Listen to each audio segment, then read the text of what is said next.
దాని మీద అవగాహన ఉన్నవాళ్ళు కాబట్టి. మేము మామూలుగా యథాలాపంగా చదివేవాళ్ళం. ఆయనకి సాహిత్య అకాడమీ అవార్డు వచ్చిందని తెలియగానే మొట్టమొదటి సన్మానం మా చంద్రశేఖర్ రెడ్డి ఇంట్లో మేమే చేసాం. నేను, కొబ్బిడి భాస్కర్ రావు, చంద్రశేఖర్ రెడ్డి. వెంటనే ఆయన్ని పిలుచుకొచ్చి అప్పుడు అడిగాను, సార్ ఆ బుక్కులు ఇవ్వండి. అలాగే పంపిస్తాను. ఆయనలో గొప్పతనం ఏంటంటే ఆయన అవసరమైనప్పుడు మనకు అర్థమవకుండా మాట్లాడగలరు. మనకు అర్థం అవ్వాలని ఆయన అనిపిస్తే చాలా క్లియర్గా మాట్లాడగలరు. ఇది నాకు తెలియడానికి చాలా సంవత్సరాలు పట్టింది. మొట్టమొదటి మాకు ఎక్కడ పరిచయం అంటే మర్చిపోలేకుండా, పరిచయం ఎప్పుడో నాకు గుర్తులేదు కానీ ఈయన ఇంటికి నేను వెళ్ళింది వావిలాల్ గోపాలకృష్ణ గారిని కలవటానికి. గుర్తుందా? మీ ఇంట్లో దిగారా, మీ ఇంటికి వచ్చారు. అప్పుడు మీరు దానాపేటలో ఉండేవారు. మీ ఇంటికి వచ్చారు. కాంగ్రెస్ గవర్నమెంట్ రూలింగ్లో ఉండగా ఆయన మద్యపాన నిషేధం ఉద్యమం మొదలుపెట్టినప్పుడు దాని మీద ఆయనకు లేఖ రాశాను నేను. మీరు చేస్తున్నది ఇలా కాదు, ఇలా చేయాలండి అనేదో. అప్పుడు కబురు పెట్టారు, నేను ఇక్కడ ఉన్నాను ఒకసారి రా అని. ఇలా వెళ్తే 4 కోకలు వేసారనుకోండి, అది వేరే విషయం. 93 కానీ 92 కానీ. తర్వాత జయరాం రమేష్ అడిగాడు నన్ను, ఎవరి పతంజలి శాస్త్రి, మీ రాజమండ్రి అని. అంటే చెప్పాను ఆయన ఎన్విరాన్మెంట్కి సంబంధించిన మనిషి కాదు, ఆయన పిలవటమే మేము ఎన్విరాన్మెంటల్ అని పిలుస్తాం. నువ్వు తీసుకొచ్చి ఆయన ఏమన్నా అడగటం మొదలెట్టాక మళ్ళీ ఆయన నీ మీద రివర్స్ అయ్యి మళ్ళీ నన్ను పిలిచి ఏంటి ఇలా రివర్స్ అవుతున్నట్టే, నేను చెప్పినా నువ్వు చెప్పినా వెంట ఆయన కావాల్సి వస్తే పిలుచుకో. తర్వాత పిలుచుకున్నాడు. చాలా అప్రిషియేట్ చేసేవాడు. మీరు చెప్పాలి ఇప్పుడు, మాకు అర్థమయ్యేలా చెప్తురు కానీ అర్థమయ్యేలాగా అది మార్చుకోండి. అది దానికి ఏదో ఉంటుంది కదా కోడ్. అలాగే పతంజలి శాస్త్రి గారికి 80 ఏళ్ళు అనగానే నాకు ఒక్కసారిగా ఇదేంటి 80 ఏళ్ళు, నాకన్నా 3-4 ఏళ్ళు పెద్ద ఉంటారు అక్కడ, 10 ఏళ్ళు పెద్ద అయినా అలా ఉన్నారు. దానికి కారణం నేను ఏమనుకుంటానంటే కమ్యూనిస్ట్ లీడర్స్ చెప్తూ ఉండేవాడిని నేను. మన రాజమండ్రి ప్రభాకర్ చౌదరి గారు కానీ, లేకపోతే ఎవడో సుర్జిత్ సింగ్ బర్నాలా, వీళ్ళందరూ 90లో 100లే. ఏంటో మీరు కమ్యూనిస్టులు అంతా ఇంతకాలం బతికేస్తారని దాని మీద చిన్న పరిశోధన చేస్తే నాకు అర్థమైంది ఏంటంటే వాళ్ళకి ఆ టైంలో ఎంత కోపంగా ఎంత ఆగ్రహంగా ఊగిపోతూ మాట్లాడతారో తర్వాత దాని సంగతి పూర్తిగా మర్చిపోయి హాయిగా ఉంటారు. వాళ్ళకి ఏం ప్రాపర్టీస్ సంపాదించడాలు, ఆస్తులు, ఆ గొడవలు లేవు. జనరల్గా మీరు ఏ కమ్యూనిస్టులను చూడండి, ఈయనలో కూడా కొన్ని కమ్యూనిస్ట్ భావాలు ఉన్నట్టుగా మనకి అర్థమైంది. కమ్యూనిస్ట్ అంటే పార్టీ భావాలు కాదు, బేసిక్గా అందరూ ఒకలాగే ఉంటే బాగుంటుంది కదా అని. ఈయన చెప్పింది నేను ఇంకోటి అసలు మర్చిపోయింది ఏంటంటే, మొత్తం ఈ ప్రకృతి అంతా తగలడిపోవటానికి కారణం ఆయన లెక్క ప్రకారం గుర్తుందో లేదో మీకు, ₹2 బియ్యం. ఇదేంటండి దీనికి దానికి సంబంధం ఏంటండి అన్నాను. ఎవడు ఎక్కడ పుట్టినవాడు ఏమి తినాలో అవే తింటే ప్రకృతి అంతా బాగానే ఉంటుంది. అందరూ బియ్యం అంటే ఏదో పెద్ద గొప్పదిలాగా, జొన్నలో రాగులో తింటే అదేదో ఇన్ఫీరియర్ లాగా ఒక అట్మాస్ఫియర్ క్రియేట్ చేసి అందరూ రైస్ పండించడం కోసమే వాటర్ మిస్యూజు. ఎందుకండి పోలవరం అంత పెద్ద ప్రాజెక్టు, ఆనకట్టు కట్టుకుని ఎంత వాటర్ కావాలంటే అంత వాడుకోవచ్చు, ఎందుకు అంతమందిని ముంచేయటం అని. దాంతో నేను ఏకీభవించను, ఎందుకంటే ఏకీభవిస్తే రాజకీయాల్లో ఉండలేము, అందుకని ఏకీభవించను. కానీ కరెక్ట్గా 100% కరెక్ట్. అందుకే మెంటల్ అన్నారు. ఎందుకంటే ఏదైతే జనాలకు ఆ టైంకి సూట్ అవుతుందో అది మాట్లాడగలగాలి. మీరు చేస్తున్న తప్పురా అని ఒక 10 ఏళ్ల తర్వాత 20 ఏళ్ల తర్వాత జరగబోయేటువంటి విపత్తును చూసేవాడిని జనరల్గా ఏమనుకుంటారు, అది చేదస్తామండి బాబు, పిచ్చాడు ఏం చేస్తామని. ఏదేమైనా రాజమండ్రిలో ఎంతమందికి తెలుసో నాకు తెలియదు, కానీ తెలుసున్న కొంతమందికి మాత్రం పతంజలి శాస్త్రి గారు అన్నది ఒక రేర్ స్పెసిమన్. ఇన్ని రకాలైనటువంటి దాన్ని ఏమంటారు, ఒక రిక్షావాడి లాంగ్వేజ్ మాట్లాడగలరు. ఒక టాప్ సైంటిస్ట్ ఎవడన్నా ఉంటే ఆ సైంటిస్ట్ తోటి సైంటిఫిక్ వర్డ్స్ వాడుతూ వాళ్ళతో మాట్లాడగలరు. ఎవరితో మాట్లాడినా ఒకసారి ఆయనతో మాట్లాడాక ఆయన్ని మర్చిపోయే ప్రసక్తే ఉండదు. అంత ఇంప్రెషన్ అది. మరి అది భగవద్దత్వం ఏంటో తెలియదు, కానీ అంత ఇంప్రెషన్ క్రియేట్ చేయగలరు. 80 ఎలాగా లాగారు కాబట్టి శతమానంకి జాగ్రత్తగా ఉండండి. ఇంకో 20 years లాగండి, మళ్ళీ మీటింగ్ పెట్టుకునే ఏర్పాటు. ఆ బుక్కులు మాత్రం ఇవ్వండి మాకేదో చైనీస్ లాంగ్వేజ్ లాగా ఇక్కడ చెప్తుంటే వింటున్నాం, ఏంటో దాని గొడవ ఏంటో తెలియకుండా. అందులో ఆ సీత గురించి చెప్పాక వెంటనే చదవాలి. అది ఆ ఐడియా రావటమే తాబేలుతో పోల్చి, అది అందులో రామబ్రహ్మం గారు చెప్పాక ఖచ్చితంగా చదవాలి. ఎప్పుడు పంపిస్తారో బుక్కులు మీ స్పీచ్లో చెప్పండి. సాంద్ర వ్యవసాయం చేయకపోతే దేశం ఏమైపోతుంది, భూములు ఏమైపోతాయి, ఇవాళ అందరూ సేవ్ సాయిల్ అంటున్నారు. అది ఆయన 30 ఏళ్ల క్రితం చెప్పారు, నాకు బాగా గుర్తు. అలాగే నాకు కొద్దిపాటి నాకు తెలుసున్నది వ్యవసాయం గురించి కొద్దిగా తెలుసు అనుకుంటే నాకు ఏం తెలియదని వారి ద్వారా తెలిసింది. అంత వ్యవసాయం గురించి కానీ, పురావస్తు శాస్త్రం గురించి కానీ, చరిత్ర గురించి కానీ, అలాగే సాహిత్యం గురించి కానీ, ప్రపంచ దేశాల సాహిత్యం అంతా తిరిగారు. అలా చదివారు. ఆయన చదివినా సరే నేను ఇచ్చేదేమని ఎక్కడ చెప్పడు. ఆయన రచనల్లోనే కనబడుతుంది. ఆ రచనలు కూడా చాలా లోతుగా ఉంటాయి. ఆయన ఏదో కథ రాశాడని మనం అనుకుంటాం, కానీ ఆ కథ వెనకాల చాలా విషయాలు, సూచనలు, ఎన్నో విషయాలు, ఎన్నో హెచ్చరికలు ఆ కథలో ఉంటాయి, ప్రతి కథలో. పైగా ఆయనతో ఎంత సంబంధించి మాకు వారు ఎన్విరాన్మెంటల్ సెంటర్ పెట్టి పర్యావరణం గురించి కానీ, జీవావరణం గురించి కానీ, వాతావరణం గురించి కానీ, జలావరణం గురించి కానీ వారు చేసిన కృషి అనన్య సామాన్యం అని చెప్పచ్చు. ఇంకా పెద్ద సాహసాలు చేశారని చెప్పడం ఏంటంటే, 1,00,000 ఎకరాలు పైబడి ఉన్న కొల్లేరు సరస్సుని ఆక్రమణకు గురి కాకుండా ఆపడంలో న్యాయ పోరాటం కూడా చేశారు. సుదీర్ఘ పోరాటం చేశారు, గెలుపొందారు. అటువంటి ఎన్నో విజయాలు ఉన్నాయి వారి జీవితంలోనూ.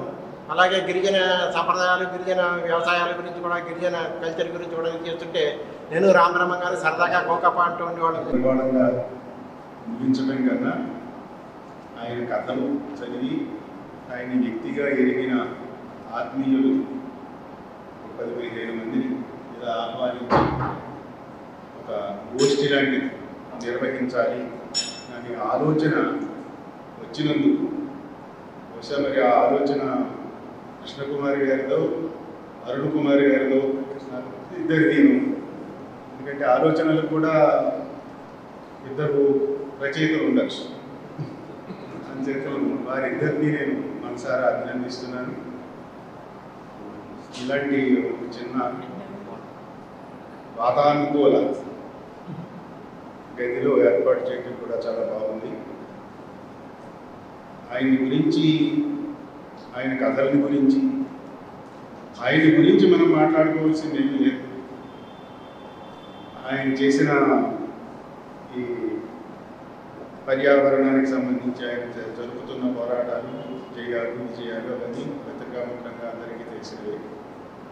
ఆయన కథలు, నవలలు, ఆయన సాహిత్య కృషి, దాని గురించి ఏదో కాసేపు మనం ముచ్చటించుకుందాం. ఇలాంటి చిన్న సమావేశం అనేది నిజానికి దాని పట్ల అభిరుచి ఉన్న వాళ్ళే వస్తారు కాబట్టి హాయిగా ఉంటుంది. ఆయన కథల్ని, నవలల్ని చాలా మటుకు నేను చదివాను. అయితే మీరందరూ మాట్లాడిన తర్వాత లేదా మధ్యలో ఏదైనా ఒక్కొక్కటి అంశంగా కానీ అలాగేమి ఒక ఉపన్యాస ధోరణిలో జరిగేది కాదు, చర్చాగోష్ఠిగా జరుపుకుందాం. కథలు అనేవి ఎవరి జీవితంలోనైనా 20వ ఏట నుంచే మొదలవుతాయి. కొందరికి 18వ ఏటనే మొదలవుతాయి. తప్పనిసరిగా 20వ ఏటన అందరికీ మొదలవుతాయి. 20వ ఏట నుంచి కూడా రాస్తున్నారు మీరు, ఈనాటి మహానుభావులు.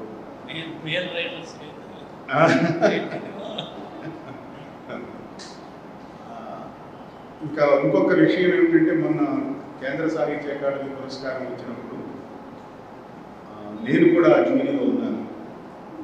ఒకప్పుడు ఆ జూరీలో ఉండి చివాట్లు తిన్నాను. ఈసారి ఈ జూరీలో ఉండి నేను అందరి మెప్పు పొందాను. ఆశ్చర్యం ఏమిటంటే, జూరీలో 3 ఉంటారు. ఏమాత్రము చర్చ, అభిప్రాయ భేదము ఏమీ అవసరం లేకుండా 3 మాటల్లో 3 ఈయన పుస్తకాన్ని నిర్ధారణ చేసేసి సంతకాలు పెట్టేశారు. 3 నిమిషాల్లో వెళ్ళిపోయింది. ఆశ్చర్యపోయారు వాడు ఆ నిర్వాహం. ఏనాడు ఇలా అవ్వలేదండి, ఏదో అటు మాట్లాడి ఇటు మాట్లాడి నేను నిశ్చయం రాస్తానని ఒకడు లేచిపోయిగా అటు తిరిగిపోయిగా ఒకడు ఇలా ఉండేది. అంచేత ఈయన విషయంలో 3కి ఏకాభిప్రాయం రావడం చాలా ఆనందంగా ఉంది అని ఆయన అన్నాడు. మేము అలాగే ఉన్నామండి. మేమందరం కత్తులూరుకు వెళ్ళాం. 11 పుస్తకాలు వచ్చాయి ఫైనల్ సెలక్షన్. సాధారణంగా ఇప్పుడు 3 వస్తాయి. ఈసారి 11 పుస్తకాలు మా మొహాన్ని పడేశారు. మీరే తెలుసుకోండి. 11 చదివి పెద్ద పెద్ద పాయింట్లు రాసుకుని నోట్స్ ప్రిపేర్ చేసుకుని 3 వెళ్ళాం. ఎవరు మా నోట్స్ తెరవాల్సిన పని లేకపోయింది. మొదట నేను ఈ మాట అనగానే మిగతా ఇద్దరు కూడా తప్పట్లు పెట్టేశారు. రాసేయండి మేడం, మేము సంతకాలు పెట్టేస్తామన్నారు. అంతగా ఏకాభిప్రాయం ఆ రకంగా ఆయనకి ఆ పురస్కారం వచ్చింది. ఆ మీటింగ్ ఎక్కడ జరిగింది? బెంగళూరులో జరిగింది. అంచేత అదొక గొప్ప విశేషం. సరే, ఎప్పుడో రావాల్సింది. బహుశా మనం అందరం ఆత్మీయులమే కాబట్టి నాకు తెలిసిన ఇంకొక విషయం కూడా చెప్తాను. ఫైనల్ దాకా వచ్చి మూడోసారి నెగ్గాడు. మొదటిసారి ఆయన గుండె గోదావరి ఫైనల్ దాకా వచ్చింది. అక్కడ జ్యూరీలో కొన్ని రకాల ప్రభావాల వల్ల అది వీగిపోయింది. రెండోసారి ఆయన నవల వచ్చింది ఫైనల్ దాకా, అది కూడా అక్కడ వీగిపోయింది. ఈసారి నాకు గుర్తు రావట్లేదు, లేకపోతే చెప్పేది వెంటనే. వీరనాయకుడు ఎలా కాదు, ఏంటంటే ఈ శిలా విగ్రహాలు వేయటం వీటి నేపథ్యంలో ఒక సెటైరికల్ నవలే. రాజకీయ వాతావరణం, ఆంధ్రదేశంలో ఉన్న రాజకీయ వాతావరణం మీద ఒక గొప్ప సెటైరికల్ నవలే. ఆ కారణంగానే దాన్ని ఫైనల్ జడ్జిమెంట్లో ఒక అడ్డం పడ్డారు దాన్ని, అది వీగిపోయింది. ఈసారి మాత్రం ఒక ఏమీ అడ్డు ఆపు లేకుండా దూసుకుని వెళ్ళిపోయింది అన్నట్టుగా ఈయన కథాసంపుటికి రామేశ్వరం కాపులు ఇతర కథలు అనే కథలు రాయడం 20 సంవత్సరంలో మొదలవుతుందేమో కానీ కథలు లాగించడం మాత్రం ఇంకా ముందే మొదలవుతుంది. కథలు రాసేవాడు తక్కువ మంది ఉంటారు కానీ కథలు రాయించేవాడు ఎటువంటి సందర్భం కాదు. పతంజలి శాస్త్రి గారు ఏ ఉన్నప్పుడల్లా నాకు ఒళ్ళు పొలిగిస్తుంది. ఎందుకంటే పతంజలి లోకానికి 3 విధాలుగా ఉపకారం చేశారు. ఇది కూడా అదే విధంగా 3 విధాలు ఉంటారు. విధాలుగా పతంజలి చేసిన 3 ఉపకారాలు ఏంటంటే, మనందరికీ తెలిసినటువంటి మనసును బాగు చేసేటటువంటి అష్టాంగయోగం, అలాగే శరీరాన్ని బాగు చేసేటటువంటి ఆయుర్వేద సంహిత, అలాగే మన యొక్క మాటను బాగు చేసేటటువంటి వాణిని జ్ఞానం యొక్క వ్యాకరణానికి భాష్యం, ఈ విధంగా 3 ఉపకారాలు చేసినటువంటి మహానుభావుడే. అలాగే ఈ పద్ధతిని కూడా ఒక పక్క రచయితగా కవిగా ఒక ఉపకారం, రెండోది సమీక్షకుడిగా బోధకుడిగా మరొక ఉపకారం, ఇక మూడోది పర్యావరణ శాస్త్రవేత్తగా ఆర్కియాలజిస్ట్గా. ఈ 3 ఉపకారాలు కూడా పంచుకున్నారన్నమాట. ఈ విధంగా చేస్తూ ఉన్నటువంటి మహానుభావులు. అదేవిధంగా పతంజలి శాస్త్రి గారు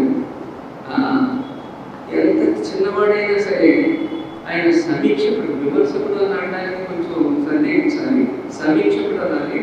ఎంకరేజ్ చేసేటటువంటి 99% తప్పులు ఉన్నప్పటికీ కూడా 1% ఎక్కడైనా మంచి ఉంటే ఎంకరేజ్ చేసే గుణం అన్నది నేను స్వయంగా 35 ఏళ్ళు అవుతుంది అని నేను అనుభవించాను. అయితే ముఖ్యమైన పరిచయం ఎందుకంటే భారత సాహిత్య పరిషత్ వారి కథాకథనం అని చెప్పేసి ఒక కార్యక్రమం ఏర్పాటు చేశారు. అందులో 3 కథలు చదివినప్పుడు నేను ఒకటి. ఒక ఆవిడకు కొత్త పద్మిని గారు ఆవిడ కథ, తర్వాత నాటి, తర్వాత నా కథని పతంజలి శాస్త్రి గారు సమీక్ష చేశారు. ఆ విధంగా ఆయనతో పరిచయం, ఆ విధంగా కంటిన్యూ అవుతూ వచ్చింది. ఈ విధంగా ఇప్పుడు మళ్ళీ కలుసుకోవడం చాలా సంతోషంగా ఉంది. అల్లిబిల్లిగా నేను వర్తమాన పత్రికలు రాసుకుంటున్నాను. ఆ శైలిలోనే ఒక అంత్యప్రాసారం ఏమిటంటే, ఆయనకి ఇష్టం పర్యావరణం, కాలుష్యంపై నిరంతర కార్యక్రమం. ఈనాటి సర్కార నాయకులు ఆవుపై చేసిన సౌకర్య మనందరికీ హృదయపూర్వక నమస్కారాలు తెలియజేస్తున్నాను. పతంజలి శాస్త్రి గారు నాకు 30 years అనుభవం ఉంది. ఈ 30 సంవత్సరాల నుంచి ఇప్పుడు సాహిత్య అకాడమీ అవార్డు వచ్చినా, ఇంకో అవార్డు వచ్చినా ఆయన బహుశా నా దృష్టిలో మౌన కవిలాగా ఉంటాడు. వాళ్ళ కవీశ్వరునికి రచన ఉండాలి, మాట ఉండాలి. అలాంటి ఆయన కూడా బహుశా బెంగళూరు చూడము, మైక్ పట్టుకుంటే వాళ్ళేంటో చెప్పే సత్తా ఉండాలి. అలా కాకుండా కేవలం ఆయన రచనలు ఒకటే కాకుండా ఇవాళ పర్యావరణం మీద చేసిన కృషి గురించి మన రాజమండ్రికి బహుశా ఎనలేని తెచ్చిపెట్టారు. అది కాకుండా నాకు తెలిసి మొట్టమొదటి 2 కైలాసంలో నిర్మించిన తర్వాత దాని మీద విశ్లేషించి చాలా వరకు ఒక బుక్ రూపంలో ప్రచురించిన ఘనత బహుశా ఆయన వల్ల జరిగింది. అప్పుడు ఆ కైలాసము ఎవరికంటే రాజమండ్రిలో ఎందుకు అనే విషయం అప్పుడే నాకు చాలా ఆనందం అనిపించింది. అప్పటి నుంచి నేను చాలాసార్లు అనుకుంటున్నాను ఇది ఏదైనా ఒక అవార్డు మంచి అవార్డు ఇస్తే బాగుందని.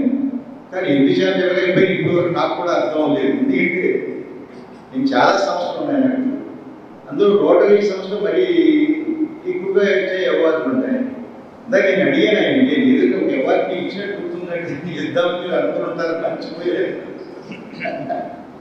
మర్చిపోయితే ఏమన్నారు.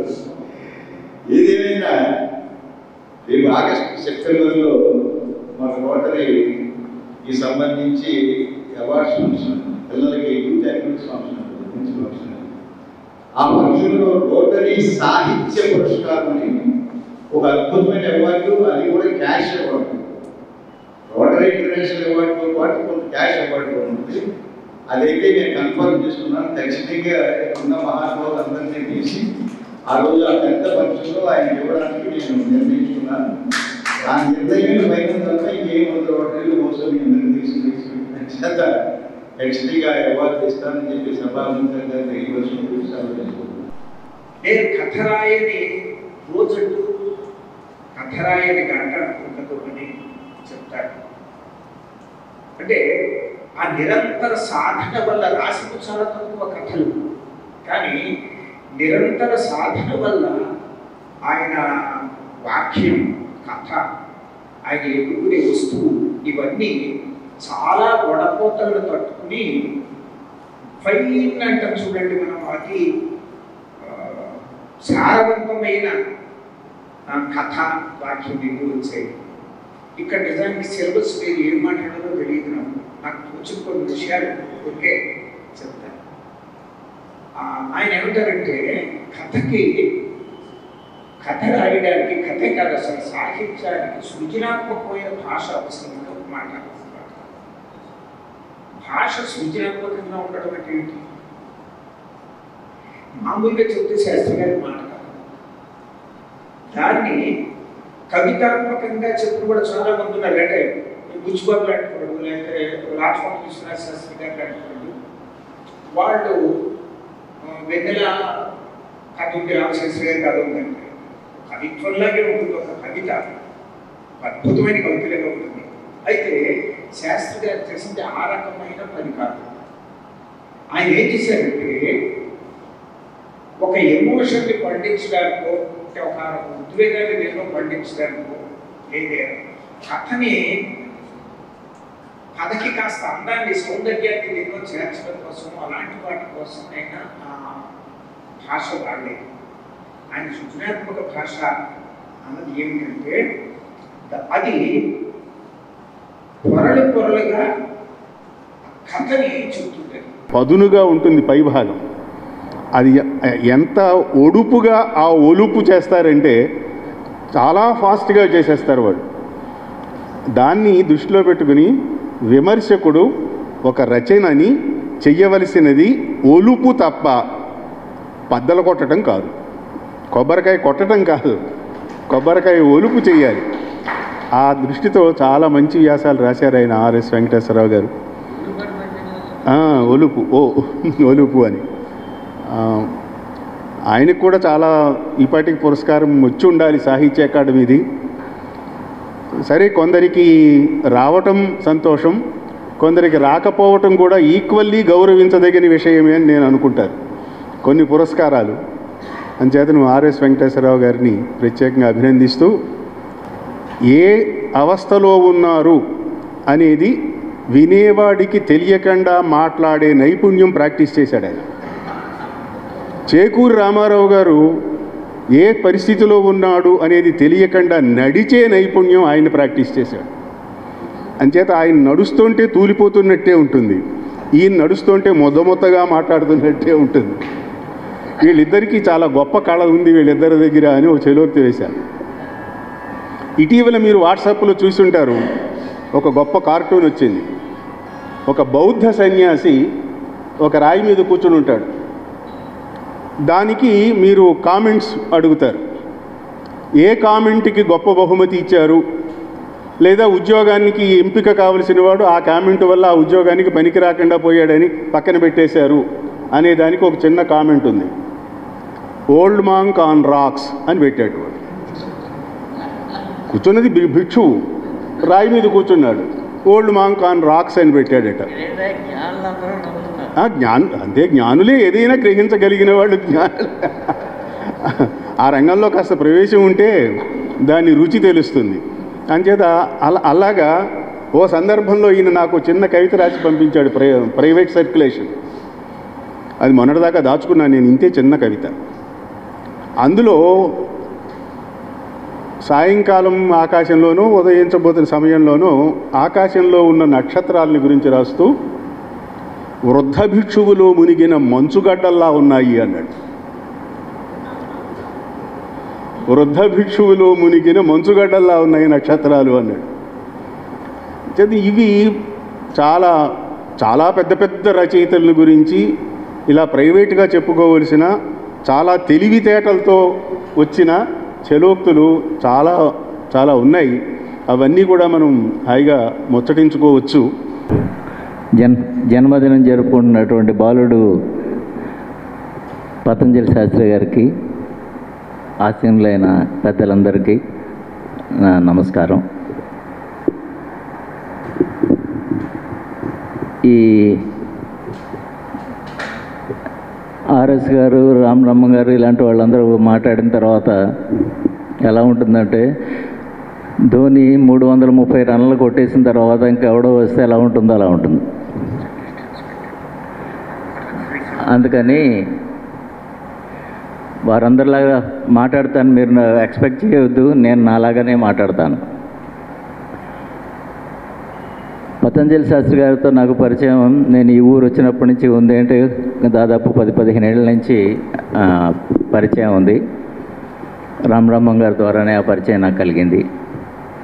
వారితో చాలా విషయాలు, అంటే నాకు అంత సాహిత్యం రాదు కాబట్టి సాహిత్య విషయాలు ఆయనతో ఎక్కువ మాట్లాడలేకపోయేవాడిని, కానీ గజల్ మీద మాత్రం ఆయనకి మంచి పట్టు ఉంది. అంటే ఇక్కడ ఎంతమందికి గజల్ గురించి తెలుసో నాకు తెలియదు, కానీ ఆయన కూడా బయటకి గజల్ గురించి ఎప్పుడు చెప్పరు. సాయంత్రం ఎక్కడన్నా కలిసినప్పుడు దాని గురించి మాట్లాడుకున్నప్పుడు, ముఖ్యంగా ఎండ్లూరి సుధాకర్ గారు ఉన్నప్పుడు, వారు మేము కలిసినప్పుడు గజల్ ప్రస్తావన తరచూ వస్తుండేది.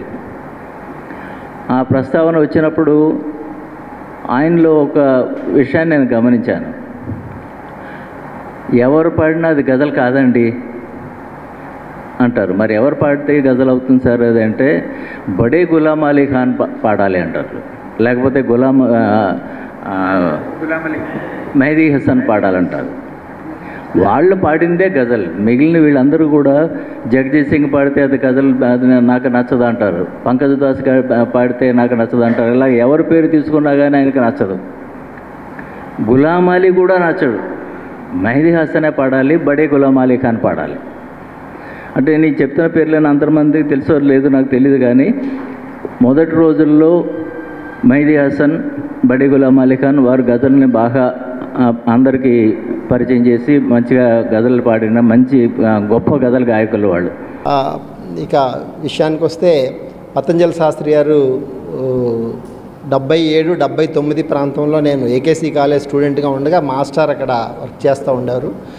ఆయన మాకు సబ్జెక్టు మాస్టర్గా టీచ్ చేయకపోయినా కానీ మాస్టర్ అక్కడ ఉంటే తర్వాత ప్రిన్సిపల్ అవ్వడం.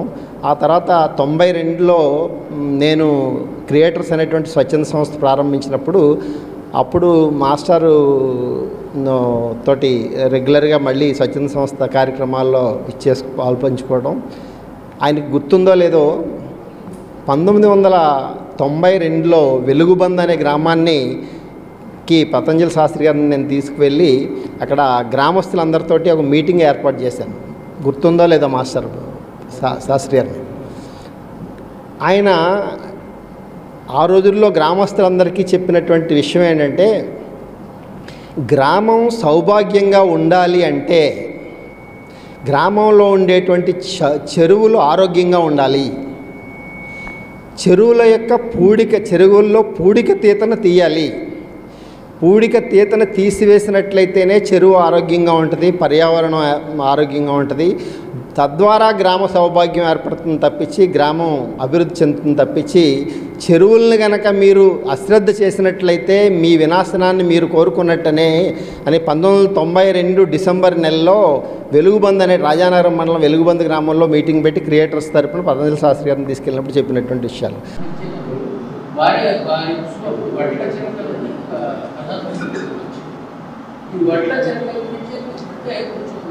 అసందర్భంగా ఉంటుందేమో అనిపిస్తుంది. అందుకే నేను సంశయిస్తూ మాట్లాడుతున్నాను.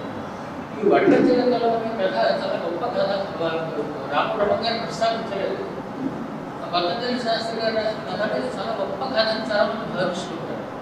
నేను ఆ అభిప్రాయం ఉపయోగిస్తున్నాను. దానికి కారణం ఏంటంటే అక్కడ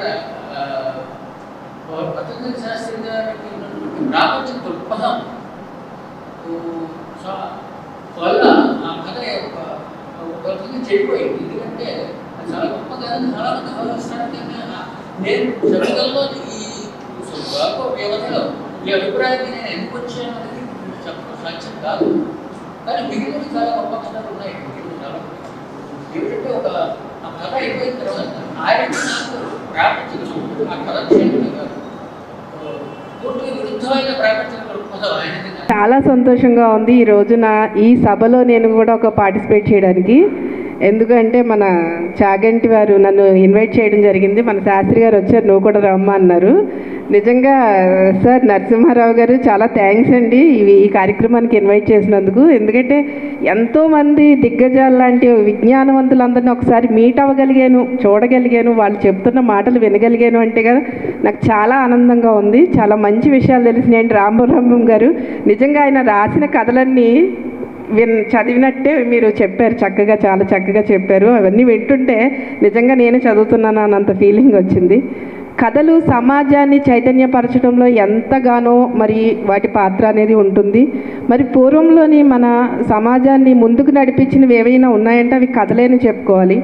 విజ్ఞానవంతులను చేసిన, చైతన్యవంతులను చేసిన, మనలో చైతన్యాన్ని మేల్కొల్పేవి ఏవైనా ఉన్నాయంటే సాధనాలు ఆ రోజుల్లో కథలే. అటువంటి మరి మంచి కథలను రాస్తూ పర్యావరణాన్ని మనం అందరం కాపాడుకోవాల్సింది పర్యావరణం బాగుంటేనే అందరం బాగుంటాం. అటువంటి పర్యావరణం కోసం ఎంతగానో కృషి చేస్తూ దేవుడు తనకిచ్చిన శక్తి మేరకు కృషి చేసి కథలను రాసి చైతన్యపరిచి అవగాహనని ప్రకృతి పట్ల పర్యావరణం పట్ల అవగాహన పెంచి మరి అంత కృషి చేసినందుకు ఆయనకి మనం అందరం ఈరోజు సన్మానం చేసుకోవడం అనేది చాలా మంచి విషయం. కేంద్ర సాహిత్య అకాడమీ పురస్కారం అనౌన్స్ చేసినప్పటి నుంచి అరుణ్ కుమార్ గారు, కృష్ణకుమార్ ఏదో మీకు సముచిత రీతిన ఏదో సత్కారం చేయాలని అనుకున్నాం.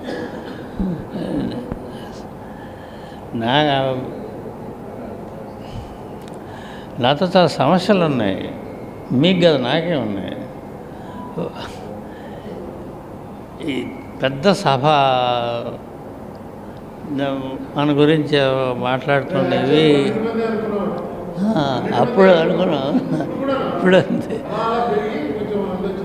నేను దీస మామూలుగా అది నాకు అలవాట్లేదు. ఇది చాలా మంచి లక్షణం అని నేను ఎప్పుడు అనుకోలేదు. అదొక బలహీనత. అది దీనికి నిజానికి కారణాలు ఉన్నాయి. ఇప్పుడు దాని గురించి అనవసరం. ఇంకోటి ఏంటంటే ఈ సమావేశాన్ని దరిదాపు సాహిత్య సభ కింద మారిపోయింది. చాలా అన్యాయం అది.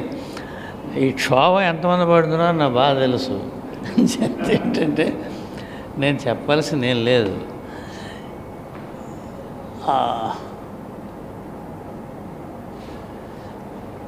నాకు ఎప్పుడూ లిటరేచర్లో ఎక్కడికి పోయినా 2 ప్రశ్నలు అడుగుతూ ఉంటారు. ఏంటంటే, ఒకటి, మీరు ఎన్నో ఏళ్ళ నుంచి ఏదో కథలు అవి రాస్తుంటారు కదా, మీ ఏజ్కి దానికి సరిపోయిన పుంఖానుపుంఖాలుగా ఎందుకు రాయలేదు మీరు ఇంతకంటే ఎక్కువ ఎందుకు రాయాలి, ఇంకా చాలా రాసి ఉండేవాళ్ళు కదా. దానికి మీరు పర్యావరణంలో కాలు పెట్టి మీ టైంని ఎక్కువ దానికి కేటాయించడం వల్ల మీరు ఎక్కువ రాయలేదని మేము అనుకుంటున్నాం అని అంటారు. ఇది ఈ ప్రశ్న నేను ఒక 36 ఇయర్స్ నుంచి నేను ఫేస్ చేయాలి. ఎందుకంటే 36 ఇయర్స్ అయింది నేను ఇప్పుడు ఎన్వైరన్మెంటల్ వర్క్ మొదలుపెట్టి. సో ఇది నేను 2-3 చాలా పెద్ద గ్యాదరింగ్స్లో సమాధానం చెప్పాను. వాళ్ళకి అర్థం కానిది ఏంటంటే, మనకి ఎక్స్ రచయిత చాలా గొప్ప నిబద్ధత ఉన్నవాడు, ఆయన ఫలానా లెఫ్టిస్ట్ ఉద్యమంలో ఇలాగ జైలుకి వెళ్ళాడు, ఇంకో ఇది చేశాడని చెప్తారు.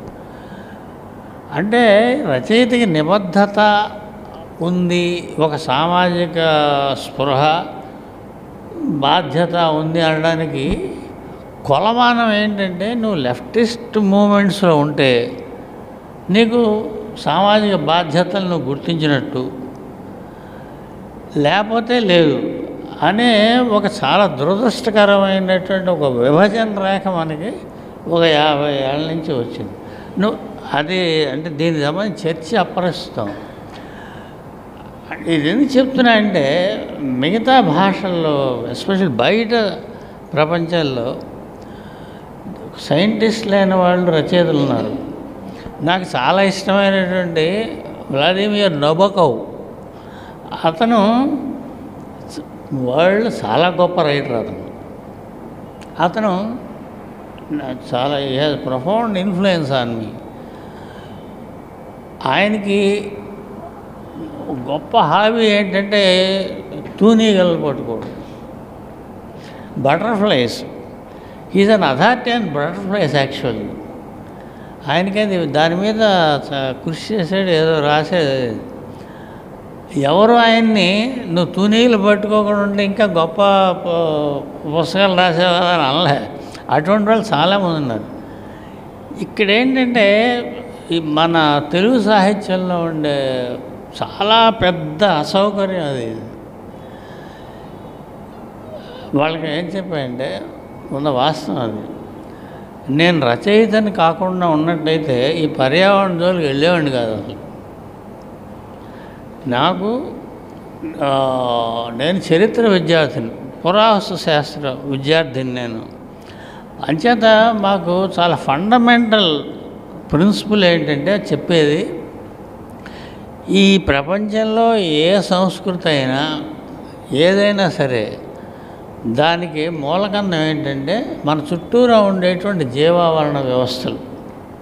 మనం ఏదైతే సంస్కృతో అని అరుచి గొడవ పెడుతున్నామో, ఒక జీవన విధానం, భాష, సంస్కృతి వగైరా అన్నీ, ఇవన్నిటికీ పుట్టడానికి కారణం అంటే మన చుట్టూరా ఉండేటువంటి జీవావరణ వ్యవస్థలు. భారతదేశంలో కులాలు కూడా ఇదే కారణం. ఎర్లియర్ క్యాస్ట్లని తెగలే క్యాస్ట్లు అయ్యాయి. మన క్యాస్ట్ అనే పదానికి రిలిజియన్ అనే పదానికి మన భాషల్లో ఇవి లేవు. నువ్వు will not go in to that. So ఇవన్నీ మేము విద్యార్థులుగా ఎంతో కొంత తెలుసుకుని తర్వాత దాని మీద ఏదో కొంత చదవడం అది అయిన తర్వాత దీని మీద మాకు ఆసక్తి ఏర్పడింది. నాకు గొప్ప సంస్కృతులు గొప్పగా పెరగడానికి, పతనం అయిపోవడానికి కారణం జీవావరణ వ్యవస్థల విధ్వంసం కారణం. అందుకే అభివృద్ధికి జీవావరణానికి ఉండేటువంటి సంబంధాన్ని మనం గుర్తించకపోవడం అనేది మన ప్లానింగ్లో గొప్ప లోపం. అది చాలామంది ఏమనుకుంటారంటే, పర్యావరణం గురించి మాట్లాడే వాళ్ళందరూ అభివృద్ధి నిరోధకులు అనుకుంటారు. చాలా దారుణమైనటువంటి అజ్ఞానం అది. ఎందుకంటే అది యాక్చువల్ పరస్పర పోషకాలు అవి. ఎనివే, అంచేత ఇందులో పర్యావరణం మీద నాకు ఆసక్తి రావడానికి కారణం ఎన్నో ఏళ్ల ముందు నుంచి దాని గురించినటువంటి ఒక అవగాహన ఉంది, గొప్ప అవగాహన ఉంది. అది క్రమంగా ఈ ఆర్కియాలజీ చదవడం వల్ల దానివల్ల ఇంకొంచెం ఎక్కువైంది. సో చాలా కారణాల వల్ల అకాడమిక్ లైఫ్ నాది నేను అనుకున్నట్టు సాగలేదు. నేను 69లో I got my PhD in 1969. ఎక్కడ? డక్కన్ కాలేజ్ పూణే. డక్కన్ కాలేజ్ పూణే అంటే మనం తక్షశిలతోనో కాశీతోనో పోల్చచ్చు. అటువంటి ప్రపంచంలోనే ఉండే గొప్ప పరిశోధనాలయం అది. ఆ బిల్డింగ్స్ కూడా అలాగే మాకన్నీ చెక్క నేల, ఫ్లోర్ చెక్క, కాదు అన్నీ చెక్కే. అప్పుడు ప్రపంచంలో ఎన్ని గొప్ప విశ్వవిద్యాలయాలు ఉన్నాయో అన్ని విశ్వవిద్యాలయాల నుంచి విద్యార్థులు, ప్రొఫెసర్స్ వచ్చేవాళ్ళు. అంత ఇంటర్నేషనల్ కమ్యూనిటీ అక్కడ, అంతర్జాతీయంగా. నాకు మిత్రుడు లేని జాతి లేదని చెప్పచ్చు దరిదాపు. అంతమంది మిత్రులు నాకు ఉండే, అన్ని జాతుల ప్రపంచంలో ఉండేవాళ్ళు, అంతా కలిసి ఉండేవాళ్ళు. It was a great education. As a person that was a very civilising milieu. మన మనిషి మన తాలూకు, మన భాషలో చెప్పాలంటే సంస్కారవంతమైనటువంటి ఒక ప్రాపంచిక దృక్పథం ఏర్పడడానికి అత్యంత సానుకూలమైనటువంటి వాతావరణం. గ్రేట్ ప్రొఫెసర్స్ అండి, ఎంత గొప్పవాళ్ళు ఊహించలేరు. అటువంటి గొప్పవాళ్ళు ఉన్నారు. వాళ్ళే ఎట్లుంటారు ఇప్పుడు? రవిలా ఏదో మాల్ చొక్కా వేసుకుని ప్రొఫెసర్ ఎస్ఎం కత్రీలు అటువంటి డైరెక్టర్ ఆఫ్ డక్కన్ కాలేజ్ అంటే ఆక్స్ఫర్డ్ యూనివర్సిటీ దీనికంటే గొప్ప. చాలా సింపుల్గా జేబులో చేయబెట్టి అందరినీ పలకరిస్తాను. మా బచ్చేగాళ్ళు నేను తున్నా, సార్ ఏమై డిస్టర్బింగ్ అన్నాడు. ఎవరో తలుపు తట్టిన, నాకు నోట మాట పడిపోయింది మీద. ఎంత గొప్ప ప్రొఫెసర్, పేర్లు పెట్టి పిలిచేవాళ్ళం మేము. ప్రొఫెసర్ సంకలియా ఉన్నాడు. సంకలియా అంటే వాళ్ళ ఆర్కియాలజీకి ఒక దశలో శంకరాచార్యులు అయ్యాడు, అంత గొప్పవాడు. బట్ డాక్టర్ సంకలియా అనేవాడు. అటువంటి సాన్నిహిత్యం ఉండేటువంటి ఏమండి హెచ్డి సాంకల్యం, హస్ముఖ్ ధీరజ్లాల్ సాంకల్యం. రామాయణం మీద అప్పుడు లంక ఐడెంటిఫై చేయడానికి ఒక 10 ఏళ్ళు వర్క్ చేశాడు. ప్రతి 20 డేస్కి 30 డేస్కు ఇలాగే కూర్చోవడం నుంచోవడం చేశాడు. ఆయన అక్కడ నుంచునేవాడు. నుంచి అందరం ఛాయలు తాగుతూ ఉంటే ఎక్స్ప్లెయిన్ చేశాడు. యూనో ఆయన మాట్లాడుతుంటే అండి ఇదే ప్రాబ్లం ఏమండి, ఆయన మధ్యలో ఆపేయండి. డాక్టర్ సంకలియా అండి, మన వాళ్ళైతే ఏమవుతుంది, మన ప్రొఫెసర్లు కానీ మన వీసీలు కానీ సార్ అన్నా సరే భస్మం అయిపోతాం అన్నాడు. వాళ్ళ ఆగ్రహ జ్వాలల్లో ఒక విద్యార్థులతో ఎలా మాట్లాడాలి, ఎలా ఉండాలి. సౌత్ ఇండియాలో ఇదొక ఊసర క్షేత్రం. ఆంధ్రదేశం అంటే కళా సంస్కృతులకి ఒక ఊసర క్షేత్రం. కేవలం ఏంటవి అవి పెరుగుతాయి. ఊసరాలంటే ఏంటి? అదే ఉడత తొండలు. అంచేత అటువంటి ఇదంతా ఏదో వచ్చిన తర్వాత ఈ ఎన్వైరన్మెంట్లో పడ్డాం. అంటే ఏదో నాకు చేతైనంత ఎన్వైరన్మెంట్ నాకు చాలా ఇష్టమైంది ఏంటంటే వెట్లాండ్స్ని కాపాడాలనే ఒక ఇది. చాలా పెద్దవాళ్ళని మీట్ అయ్యాను నేను. చండీ ప్రసాద్ భట్, చిప్కో మూమెంట్ ఉంటారు కదా ఆయన్ని. ఆమె ఎవరు, ఆవిడెవరు, మేనకా గాంధీ, ఇంకా ఎవరు అండి, సుందర్లాల్ బోర్డా కంటే పెద్దవాడు ఆయన. చాలామంది దేశ విదేశాలకు చెందిన చాలామంది. సో నేను పాయింట్ ఏంటంటే రచయితకు ఉండేటువంటి సమాజం పట్ల ఉండే గొప్ప అసంతృప్తి, ఒక ధర్మాగ్రహం ఉంటుంది రైటర్కి. దీనివల్ల ఇందులో చేసి నాకు చేతైంది ఏదో చేయను. If I'm not a right, ఇది జరిగి ఉండేది కదా.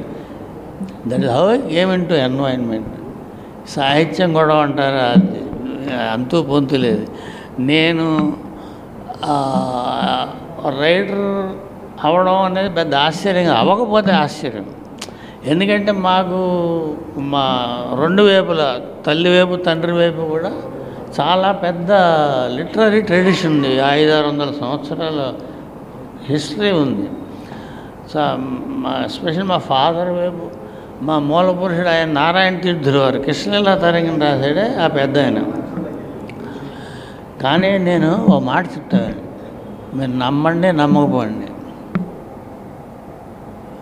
మా గ్రాండ్ ఫాదరు తల్లావచల శివశంకర శాస్త్రి గారు, ఆయన 84 ఏళ్ళ వరకు జీవించాడు, నాకు హెల్తీగా ఉన్నాడు.